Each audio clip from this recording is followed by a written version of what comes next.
ဒကာကြီးတို့ဒကမကြီးတို့လူဘဝဆိုတာမြင့်တင်လို့ရတဲ့အခြေအနေဖြစ်နေလို့ဘဝကရခဲ့တဲ့ဘဝမြင့်မြတ်တဲ့ဘဝလို့ဒီလိုသုံးလုံးတာဖြစ်တယ်ဒီနေရာမှာဒကာကြီးတို့ဒကမကြီးတို့အနေနဲ့စကားလုံးကြည့်လိုက်အောင်မြင့်မြတ်တဲ့ဘဝပြောကြည့်မြင့်မြတ်တဲ့ဘဝဆိုရင်နံပါတ်1မြင့်ဖို့လိုတာပေါ့ပြောပါလို့လိုတာတော့မြင့်ဖို့ဆိုတာကမြင့်ဖို့လိုတာပေါ့မြင့်မှမြင့်နာပြောကြည့်ပါဦးမြင့်မှမြင့်နာပြောကြည့်မမြင်မဲနဲ့မြင်ပါမလားဗျာဒီနေ့ပါဠိဆရာတို့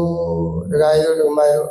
ဒီနေ့ဒီမဟာမြန်ကျောင်းတိုက်ကြီးလာပြီးဝေယဝိဇ္ဇကုသိုလ်တွေလုပ်သလားမလုပ်ဘူးလား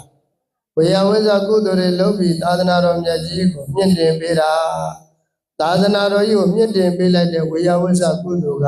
ဝေယဝိဇ္ဇကုသိုလ်ရှင်တွေကိုမြင့်သလားမမြင့်ဘူးလားမြင့်တယ်ဒါမှမဟုတ်ကြောင့်ကိုယ့်ကိုယ်ကိုဝေယဝိဇ္ဇကုသိုလ်နဲ့မြင့်တော့ဒီနေ့မြင့်တဲ့ဘဝရောက်သွားပြီပြောမြင့်မှမြင့်နာပြောကြည့်ဒီနေ့ဝေယဝိဇ္ဇတဲ့အာမရဘူးတို့ကလှူလဲလှူအောင်ပါဆိုတော့ဒါနကုသိုလ်ပြင်လဲမိမိကိုယ်ကိုမြင့်သလားမမြင့်ဘူးလားမြင့်တော့မြင့်သလားမမြင့်ဘူးလားဟောမြင့်တော့ဘာဖြစ်တော့မြင့်တော့မြတ်တော့တာပေါ့မြင့်တော့ဘာဖြစ်မြတ်တယ်မြတ်တယ်ဆိုတဲ့စကားလုံးလေးကိုလည်းနည်းနည်းလေးစဉ်းစားကြည့်မြတ်တယ်ရှုံးတယ်အရင်ဖြစ်တယ်ဒီလိုလာတယ်မဟုတ်လားဒကမကြီးတို့က3,500စီးပွားရေးလုပ်တယ်3,500လုပ်တယ်ဆိုရင်ဒကမကြီးတို့လုပ်တဲ့လုပ်က